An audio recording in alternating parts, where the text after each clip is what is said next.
নমস্কার, সাহিত্য চিরন্তন বাংলা অডিও স্টোরি চ্যানেলে আপনাদের সকলকে স্বাগত। সাহিত্য চিরন্তনের আজকের নিবেদন বিভূতিভূষণ বন্দ্যোপাধ্যায়ের লেখা যদু হাজরা ও শিখিধ্বজ।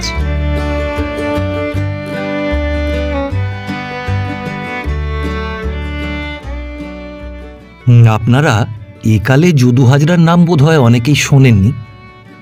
আমাদের বাল্যকালে কিন্তু যদু হাজরাকে কে না জানত। 24 পরগনা থেকে মুর্শিদাবাদ এবং ওদিকে বর্ধমান থেকে খুলনার মধ্যে যেখানেই বাজারে বা গঞ্জে বড় বারোয়ারির আসরে যাত্রা হতো, সেই সব স্থানে 10-12 ক্রোশ পর্যন্ত যদু হাজরার নাম লোকের মুখে মুখে বেড়াত। কাঠের পুতুল চোখ মেলে চাইত যদু হাজরার নাম শুনলে। আপনারা কেউ কি যদু হাজরাকে নল দময়ন্তী পালাতে নলের পাঠ করতে দেখেননি? তাহলে জীবনের বহু ভালো জিনিসের মধ্যে একটা সেরা ভালো জিনিস হারিয়েছেন। আমি দেখেছি। সে একটা অদ্ভুত দিন আমার বাল্য জীবনে। তখন আমার বয়স হবে 12 কি 13। আমাদের গ্রামের একটি নববিবাহিতা বধূর বাপের বাড়িতে কি একটা কাজ উপলক্ষে নববধূটিকে নৌকা করে তার বাড়িতে আমাকেই রেখে আসতে হবে ঠিক ছিল। পৌষ মাস, খুব শীত পড়েছে। বধূটি গ্রাম সম্পর্কে আমার গুরুজন, আমার চেয়ে 3-4 বছরের বড়ও বটে। দুজনে গল্পগুজবে সারা পথ কাটালুম। তাঁর বাপের বাড়ি পৌঁছে আমি কিন্তু পড়লুম একটু মুশকিলে। মস্ত বড় বাড়ি, উৎসব উপলক্ষে অনেক জায়গা থেকে আত্মীয় কুটুম্বের দল এসেছে। তার মধ্যে 2টি শহর অঞ্চলের চালাক চতুর জ্যাঠা ছেলে আমার বড় অস্বস্তির কারণ হয়ে উঠল। আরও এত ছেলে থাকতে তারা আমাকেই অপ্রতিভ করে কেন যে এত আমোদ পেতে লাগলো, তা আমি আজও ঠিক বুঝতে পারি না। একটি ছেলের বয়স বছর 15 হবে, রং ফর্সা, ছিপছিপে, সিল্কের পাঞ্জাবি গায়ে। নাম ছিল যতীন। নামটা এখনো মনে আছে। সে আমাকে বললে, কি পড়ো? আমি বললাম, মাইনর 2nd ক্লাসে পড়ি। সে বলল, বলো তো হাঁচি মাইনাস কাশি কত? প্রশ্ন শুনে আমি অবাক। বাংলা স্কুলে পড়ি, মাইনাস কথার মানে তখনও জানি নে। তাছাড়া এ কি অদ্ভুত প্রশ্ন। আমাকে চুপ করে থাকতে দেখে সে অমনি আবার জিজ্ঞাসা করল, হবগবলিন মানে কি? আমি ইংরেজি পড়ি বটে, কিন্তু সে সুশীল আর সুবোধ আব্দুলের গল্প, দারোয়ান ও জেলের গল্প, বড়জোর গুটি পোকা ও রেশমের কথা, সেসবের মধ্যে ওই অদ্ভুত কথাটা নেই। লজ্জায় লাল হয়ে গেলুম। বললুম, পারবো না। কিন্তু আমার রেহাই নেই। ভগবান সেদিন লোকসমাজে আমাকে নিতান্ত হেয় প্রমাণিত করতেই বোধহয় যতীনকে ওদের বাড়িতে হাজির করেছিলেন। সে 2 হাতের আঙুলগুলোকে প্রসারিত করে আমার সামনে দেখিয়ে বললে, এতগুলো কলা যদি 1 পয়সা হয় তবে 5টি কলার দাম কত? আমি বিষণ্ণ মুখে ভাবছি 2 হাতের মধ্যে কতগুলো কলা ধরতে পারে। সে খিলখিল করে হেসে ওঠে। বিজ্ঞের ভঙ্গিতে ঘাড় নেড়ে আমার মাইনর স্কুলের 2nd ক্লাসে অর্জিত বিদ্যার অকিঞ্চিৎকরত্ব প্রতিপন্ন করলে। তারপর থেকে আমি তাকে ভয়ে ভয়ে এড়িয়ে চলতে লাগলুম। বয়স তার আমার চেয়ে বেশিও বটে, শহর অঞ্চলে ইংরেজি স্কুলে পড়েও বটে। দরকার কি ওর সঙ্গে মিশে? তাছাড়া চৌমাথার মোড়ে দাঁড়িয়ে আমি আর কত অপমানই বা সহ্য করি। কিন্তু সে আমায় যতই জ্বালাতন করুক, জীবনে আমার একটা বড় উপকার করেছিল। সেজন্য আমি তার কাছে চিরকাল কৃতজ্ঞ। সে যদু হাজরার অভিনয় আমাকে দেখিয়েছিল। সন্ধ্যার কিছু আগে সে আমায় বললে, এই কি তোমার নাম? রাজগঞ্জের বাজারে বারোয়ারি হবে, শুনতে যাবে? রাজগঞ্জ ওখান থেকে প্রায় 2.5 ক্রোশ পথ, হেঁটেই যেতে হবে। কিন্তু যাত্রা শুনবার নামে আমি এত উত্তেজিত হয়ে উঠলাম যে এই দীর্ঘ পথ এর সাহচর্যে অতিক্রম করবার যন্ত্রণার দিকটা একেবারেই মনে পড়ল না। তথাপি সারা পথ যতীন ও তার দলের তারই বয়সী জন কয়েক ছোকরা অশ্লীল কথাবার্তা ও গানে আমাকে নিতান্ত উত্ত্যক্ত করে তুললে। আমি যে বাড়ির আবহাওয়ায় মানুষ, আমার বাবা মা জ্যাঠামশাই সকলেই নিতান্ত বৈষ্ণব প্রকৃতির। প্রায় আমারই বয়সী ছেলের মুখে ওরকম টপ্পা খেউড় শুনে আমার অনভিজ্ঞ বালক মনের নীতিবোধ ক্রমাগত ব্যথা পেতে লাগল। ওরা কিন্তু আমায় রাজগঞ্জের বাজারে পৌঁছে একেবারে রেহাই দিলে। সেই অপরিচিত জনসমুদ্রে আমায় একা ফেলে ওরা যে কোথায় অদৃশ্য হয়ে গেল আমি কোনো সন্ধানই করতে পারলুম না। যাত্রা বোধহয় রাত্রে, তখন সবে সন্ধ্যা হয়েছে। বারোয়ারির খুব বড় আসর, অনেক ঝাড় লণ্ঠন টাঙিয়েছে, বাঁশের জাফরির গায়ে লাল নীল কাগজের মালা ও ফুল। আসরের চারিধারে রেলিং দিয়ে ঘেরা। রেলিংয়ের মধ্যে বোধহয় ভদ্রলোকদের বসবার জায়গা, বাইরে বাজে ছোট লোকদের। রাজগঞ্জের বাজারে আমি জীবনে আরও দু একবার বাবার সঙ্গে এর আগে যে না এসেছি এমন নয়, কিন্তু এখানে না আমি কাউকে চিনি না আমাকে কেউ চেনে।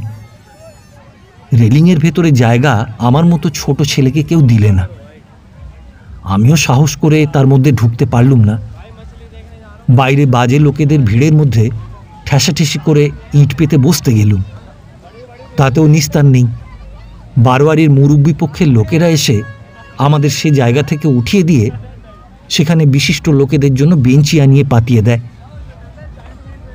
আবার যেখানে গিয়ে বসি সেখানেও কিছুক্ষণ পরে সেই অবস্থা। অতি কষ্টে আসরের কোণের দিকে দাঁড়াবার মতো জায়গা কোনো মতে খুঁজে নিলুম। অন্যান্য বাজে লোকেদের কি কষ্ট! তারা চাষাভুষো লোক, 5-6 ক্রোশ দূর থেকে পর্যন্ত অনেকে মহা আগ্রহে যাত্রা শুনতে এসেছে। এই শীতে তারা কোথাও বসবার জায়গা পায় না, কেউ তাদের বসবার বন্দোবস্ত করে না। স্টেশন মাস্টারবাবু, মালবাবু, কেরানিবাবু ও পোস্টমাস্টারবাবুদের যত্ন করে বসাতে সবাই মহা ব্যস্ত। যাত্রা আরম্ভ হল। নল দময়ন্তীর পালা। একটু পরেই যদু হাজরা নল সেজে আসরে ঢুকতেই তখন হাততালির রেওয়াজ ছিল না, চারিদিকে হরিধ্বনি উঠল। অত বড় আসর মন্ত্রমুগ্ধবৎ স্থির ও নীরব হয়ে গেল। আমি যদু হাজরার নাম এর আগে কখনো শুনিনি, এই প্রথম শুনলুম। মুগ্ধ হয়ে চেয়ে রইলুম। শ্যামবর্ণ, সুপুরুষ, বয়স তখন বোঝবার ক্ষমতা হয়নি, 30ও হতে পারে, 50ও হতে পারে। কিন্তু কি কথা বলবার ভঙ্গি, কি চোখ মুখের ভাব, কি হাত পা নাড়ার ঢং! আমার 11 বছরের জীবনে আর কখনো অমনটি দেখিনি। ভিড়ের কষ্ট ভুলে গেলুম। কিছু খেয়ে বেরোইনি, খিদেতে পেটের মধ্যে যেন বলতায় হুল ফোটাচ্ছে, সে কথাও ভুলে গেলুম। যাত্রা থেমে গেলে এত রাত্রে একা অজানা স্থানে শীতে কোথায় যাব সেসব কথাও ভুলে গেলুম। পঞ্চদেবতা পঞ্চনল রূপে দময়ন্তীর স্বয়ম্বর সভায় এসে বসেছেন। আসল নলরূপী যদু হাজরা বিস্ময় বিহ্বল দৃষ্টিতে চারিদিকে চেয়ে বলছেন, এ কি হেরি চৌদিকে আমার, মম সমরূপ নল চতুষ্টয়, মম সম সাজে সাজে বসিয়াছে সভা মাঝে, বুঝিতে না পারি কিবা মায়াজাল ইষ্টদেব, পুরাও বাসনা মোর, মায়াজাল ফেলো ছিন্ন করি। এমন সময় বরমালা হাতে দময়ন্তী সভায় প্রবেশ করতেই নল বলে উঠলেন, দময়ন্তী দময়ন্তী, মনে পড়ে হংসী মুখে আনন্দ বারতা, এই আমি নলরাজ বসি স্তম্ভ পাশে। অপর 4 জনও সঙ্গে সঙ্গে সমস্বরে বলে উঠল, দময়ন্তী দময়ন্তী, মনে পড়ে হংসী মুখে আনন্দ বারতা, এই আমি নলরাজ বসি স্তম্ভ পাশে। প্রকৃত নলের তখন বিমূঢ় দৃষ্টি। তারপর বনে বনে ভ্রাম্যমান রাজ্যহীন সহায় সম্পদহীন উন্মত্ত নলের সে কি করুণ ও মর্মস্পর্শী চিত্র! কতকাল তো হয়ে গেল, যদু হাজরার সেই অপূর্ব অভিনয় আজও ভুলিনি। চোখের জল কতবার গোপনে মুছলুম সারা রাত্রির মধ্যে, পাছে আশপাশের লোক কান্না দেখতে পায়, কতবার হাঁচি আনবার ভঙ্গিতে কাপড় দিয়ে মুখ চেপে রাখলুম। যাত্রা শেষ রাতে ভাঙল, কিন্তু পরদিনও আবার যাত্রা হবে শুনে আমি বাড়ি গেলুম না। একটা খাবারের দোকানে কিছু খেয়ে সারাদিন কাটিয়ে দিলুম। রাত্রে আবার যাত্রা হলো। শিখিধ্বজের পালা। যদু হাজরা সাজল শিখিধ্বজ। এটা নাকি তার বিখ্যাত ভূমিকা। শিখিধ্বজের ভূমিকায় যদু হাজরা আসর মাতিয়ে পাগল করে দিলে। সেই এক রাত্রের অভিনয়ের জন্যে 4-5খানা সোনা ও রূপোর মেডেল পেলে যদু হাজরা। যাত্রা ভাঙল যখন, তখন রাত বেশি নেই। আসরে একটা বেঞ্চিতে শুয়ে রাত কাটিয়ে সকালে একা নিজের গ্রামে ফিরে এলুম। তারপর কয়েক বছর কেটেছে। তখন আমি আরো একটু বড় হয়েছি, স্কুলে ভর্তি হয়েছি। যদু হাজরার কথা প্রায় ওর মুখে শুনি। যেখানেই যাত্রা দলের কথা ওঠে, সকলেই এক বাক্যে স্বীকার করে যাত্রা জগতের মধ্যে অপ্রতিদ্বন্দ্বী অভিনেতা যদু হাজরা। আমি কিন্তু বহুদিন যদু হাজরাকে আর দেখলুম না। এর অনেক কারণ ছিল। আমি দূরে শহরের স্কুল বোর্ডিংয়ে গেলুম। মন গেল লেখাপড়ার দিকে। ধরা বাঁধা রুটিনের মধ্যে জীবনের মুক্ত গতি বদ্ধ হয়ে পড়ল। অ্যালজেব্রার আঁক, জ্যামিতির এক্সট্রা, ইংরেজি ভাষার নেশা, ফুটবল, ডিবেটিং ক্লাব, খবরের কাগজ জীবনের মধ্যে নানা পরিবর্তন এনে দিলে। ছেলেবেলার মতো যে যেখানে যাত্রার নাম শুনব সেখানেই দৌড়ে যাব, তা কে জানে 4 ক্রোশ, কে জানে 6 ক্রোশ, এমন মন ক্রমে ধীরে ধীরে বদলে যেতে লাগল। ইচ্ছে হলেও হয়তো স্কুলের ছুটি থাকে না। স্কুলের ছুটি থাকলেও বোর্ডিংয়ের সুপারিনটেন্ডেন্ট ছাড়তে চান না। নানা উৎপাত। পাড়াগাঁয়ের ছেলে ছিলুম, থিয়েটার কাকে বলে জানতুম না। যে শহরে পড়তুম সেখানে উকিল মুক্তারদের একটা থিয়েটার ক্লাব ছিল। তাঁরা একবার থিয়েটার করলেন। পালাটা ঠিক মনে নেই, বোধহয় প্রতাপাদিত্য। ভাষা ও ঘটনার বিন্যাসে থিয়েটারের পালা আমাকে মুগ্ধ করল। ভাবলুম যাত্রা এর চেয়ে ঢের খারাপ জিনিস। প্লটের এমন বাঁধুনি তো যাত্রার পালাতে নেই। তারপর অনেকবার উকিলদের ক্লাবে থিয়েটার দেখলুম। ছেলেবেলার মন ধীরে ধীরে বদলাতে শুরু করেছে। বাজারে যাত্রা হলো বারোয়ারির সময়, কলকাতার দল, কিন্তু তাতে আগেকার মতো আনন্দ পেলুম না। তারপর কলকাতায় এলুম। তখন নতুন মতের অভিনয় সবে কলকাতায় শুরু হয়েছে। বড় বড় বহু বিখ্যাত নটদের অভিনয় দেখবার সুযোগ জীবনেই প্রথম ঘটল। তাদের নানা পালাতে নানা অভিনয় দেখলুম। বিলিতি ফিল্মে বিশ্ববিখ্যাত নটদের অভিনয় অনেক দিন ধরে দেখলুম। মানুষ ক্রমে ক্রমে বিজ্ঞ হয়। উকিল মুক্তারদের প্রধান অভিনেতা গুরুদাস ঘোষ, যাকে এতকাল মনে মনে কত বড় বলে ভেবে এসেছি, এখন তার কথা ভাবলে আমার হাসি পায়। আরও কয়েক বছর কেটে গেল। কলেজ থেকে বেরিয়ে চাকরি করি। কলকাতার থিয়েটারের অভিনেতারাও তখন আমার কাছে পুরনো ও একঘেয়ে হয়ে গিয়েছে। থিয়েটার দেখাই ছেড়ে দিয়েছি। ফিল্ম সম্বন্ধেও তাই। খুব নামজাদা অভিনেতা না থাকলে সে ছবি দেখতে যাইনি। যাদের অভিনয় দেখে মুগ্ধ হয়েছি একদিন, তাদের অনেকের সম্বন্ধেই মত বদলেছি। এই যখন অবস্থা, তখন কি একটা ছুটিতে বাড়ি গিয়ে শুনি দেশে বারোয়ারি। শুনলুম কলকাতা থেকে বড় যাত্রার দল আসছে। 150 টাকা এক রাত্রির জন্য নিয়েছে। এমন দল নাকি এদেশে আর কখনো আসেনি। ভালো বিলিতি ফিল্মই দেখিনি, থিয়েটার দেখাই ছেড়ে দিয়েছি ভালো লাগে না বলে। এই অবস্থায় রাত জেগে যাত্রা দেখবার যে বিন্দুমাত্র ইচ্ছাও মনে জাগবে না, এ কথা বলাই বাহুল্য। যাত্রা আবার কি দেখব, নিতান্ত বাজে জিনিস। কে কষ্ট করে এই গরমের মধ্যে লোকের ভিড়ে বসে যাত্রা দেখতে যাবে? কিন্তু বন্ধু বান্ধবেরা ছাড়লেন না।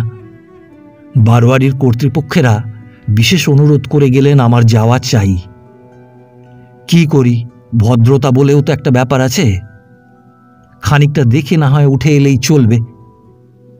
একেবারে না যাওয়াটা ভালো দেখাবে না হয়তো। বিশেষ দেশে যখন তত বেশি যাতায়াত নেই। সন্ধ্যার সময় যাত্রা বসল।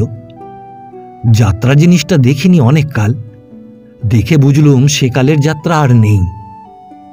জুড়ির গান, মেডেলধারী বেহালাদারদের দীর্ঘ কসরত, এসব অতীত ইতিহাসে পরিণত হয়েছে। সলমা চুমকির কাজ করা সাজ পোশাকও আর নেই। কলকাতার থিয়েটারের হুবহু অনুকরণ যেমন সাজ পোশাকে, তেমনি তরুণ অভিনেতাদের অভিনয়ের ঢঙে। এমনকি কয়েকজন অভিনেতার বলবাদ ধরন, মুখভঙ্গি ও হাত পা নাড়ার কায়দা কলকাতার স্টেজের কোনো কোনো নামজাদা বিশিষ্ট অভিনেতার মতো।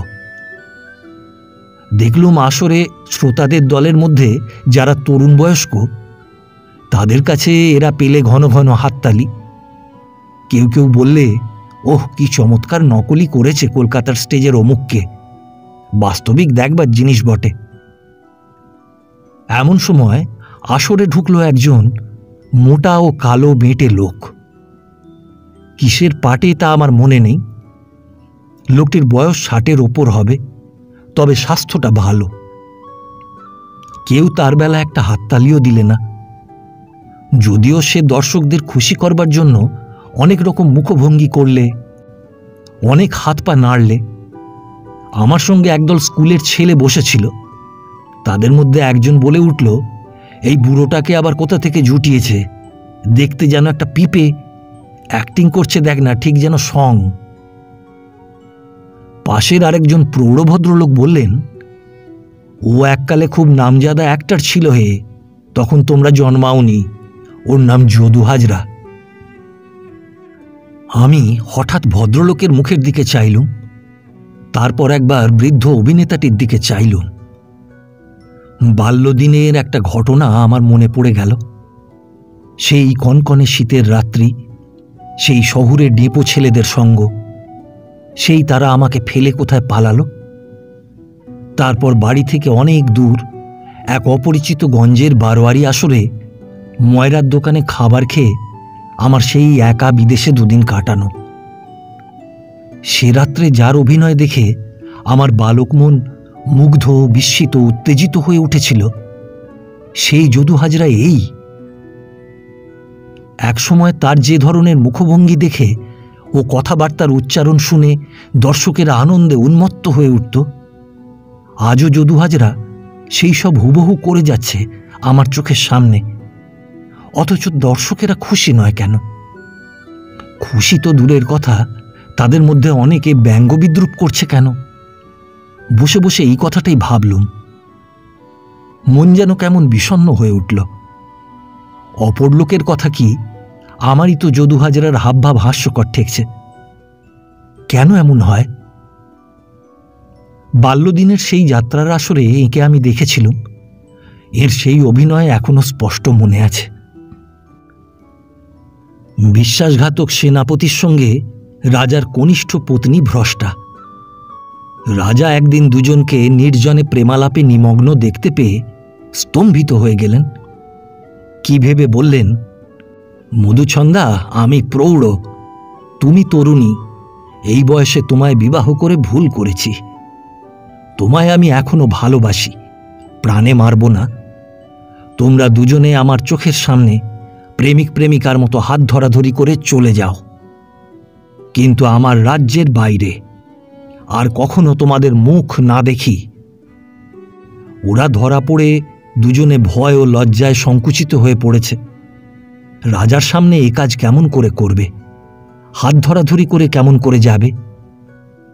রাজা তলোয়ার খুলে বললেন, যাও, নইলে দুজনকেই কেটে ফেলব, ঠিক ওইভাবেই যাও। শেষে তারা তাই করতে বাধ্য হল। রাজা স্থির দৃষ্টিতে তাদের দিকে চেয়েছিলেন। তারা যখন কিছু দূর চলে গিয়েছে, তখন তিনি হঠাৎ উদ্ভ্রান্তের মতো মুক্ত তলোয়ার হাতে হা হা হা রবে একটা চিৎকার করে তাদের দিকে ছুটে গেলেন। সঙ্গে সঙ্গে তারাও আসরের বাইরে চলে গেল। মনে আছে, রাজার সেই চমৎকার ভঙ্গিতে, তার হতাশ হা হা রবের মধ্যে এমন একটা ট্র্যাজিক সুর ছিল, আসর শুদ্ধ দর্শককে তা বিচলিত করেছিল। আমি তখন যদিও নিতান্ত বালক, কিন্তু আমার মনে সেই দৃশ্যটি এমন গভীর দাগ দিয়েছিল যে এই এত বয়সেও তা ভুলিনি। পরের দিন যদু হাজরার সঙ্গে দেখা হলো। ওদের যেখানে বাসা দিয়েছে তার সামনে একটা টুলের উপর বসে সে তামাক টানছে। আমি বললুম, কাল আপনার পাঠ বড় চমৎকার হয়েছে। বৃদ্ধ আগ্রহের সুরে আমার মুখের দিকে চেয়ে বললে, আপনার ভালো লেগেছে? চমৎকার, এমন অনেক দিন দেখিনি। কথাটার মধ্যে সত্যের অপলাপ ছিল। বৃদ্ধ খুশি হলো। মনে হলো প্রশংসা জিনিসটা বেচারির ভাগ্যে অনেক দিন জোটেনি। আসরে কাল যখন তরুণ অভিনেতাদের বেলায় ঘন ঘন হাততালি পড়েছে, যদু হাজরার ভাগ্যে সে জায়গায় বিদ্রুপ ছাড়া আর কিছুই জোটেনি। বৃদ্ধ বললে, আপনি বোঝেন তাই আপনার ভালো লেগেছে। আর কি মশাই সেদিন আছে, এখনকার সব হয়েছে আট আট। সে যে কি মাথামুন্ডু তা বুঝিনে। বউ মাস্টারের দলে ভৃগু সরকার ছিল। রাবণের পাটে অমন একটো আর কেউ কখনো করবে না। আমি সেই ভৃগু সরকারের সাগরেদ, বুঝলেন। আমায় হাতে ধরে শিখিয়েছেন তিনি।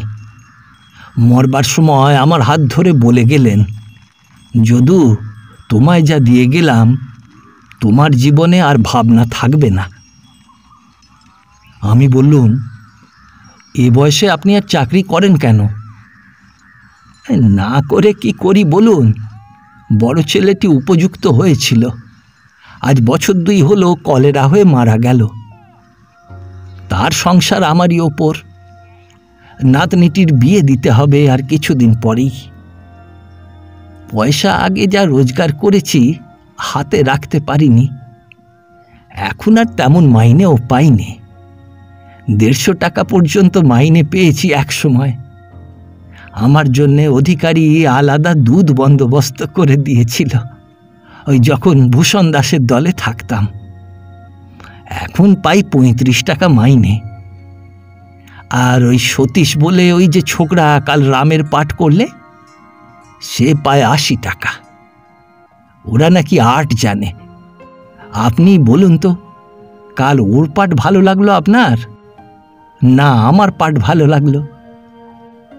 এখনকার আমলে ওদেরই খাতির বেশি অধিকারীর কাছে। আমাদের চাকরি বজায় রাখাই কঠিন হয়েছে। মনে মনে ভেবে দেখলুম, যদু হাজরার এতদিন বেঁচে থাকাটাই উচিত হয়নি। 40 বছর আগে তরুণ যদু হাজরাকে বউমাস্টারের দলের ভৃগু সরকার যেভাবে হাত পা নাড়বার ভঙ্গি ও উচ্চারণের পদ্ধতি শিখিয়েছিলেন, বৃদ্ধ যদু হাজরা আজও যদি তা আসলে দেখাতে যায়, তবে বিদ্রুপ ছাড়া আর কিছু প্রাপ্য হবে না। এ কথা তাকে বলি কেমন করে? কালের পরিবর্তন তো হয়েছেই, তাছাড়া তরুণ বয়সে যা মানিয়েছে এ বয়সে তা কি আর সাজে? এই ঘটনার বছর 5-6 পরে নেবুতলার গলি দিয়ে যাচ্ছি। একটা বেনেতি মশলার দোকানে দেখি যদু হাজরা বসে আছে। দেখেই বুঝলুম দারিদ্র্যের চরম সীমায় এসে সে ঠেকেছে। পরনে অর্ধমলিন থান, পিঠের দিকটা ছেঁড়া একটা ময়লা জামা গায়ে। আমায় দেখে সে চিনতে পারলে না। আমি ওকে খুশি করবার জন্য বললুম, আপনি চিনতে পারুন আর নাই পারুন, আপনাকে না চেনে কে? আগুন কি ছাই চেপে ঢেকে রাখা যায়? তা এখন বুঝি কলকাতায় আছেন? বৃদ্ধের চোখে জল এলো প্রশংসা শুনে। বললে, আর বাবু মশাই, আমাদের দিন ফুরিয়েছে। এই দেখুন, আজ 3টি বছর চাকরি নেই। কোনো দলে নিতে চায় না। বলে, আপনার বয়স হয়েছে হাজরা মশাই, এ বয়সে আর আপনার চাকরি করে পোষাবে না। আসল কথা, আমাকে আর চায় না। ভালো জিনিসের দিন আর নেই বাবু মশাই।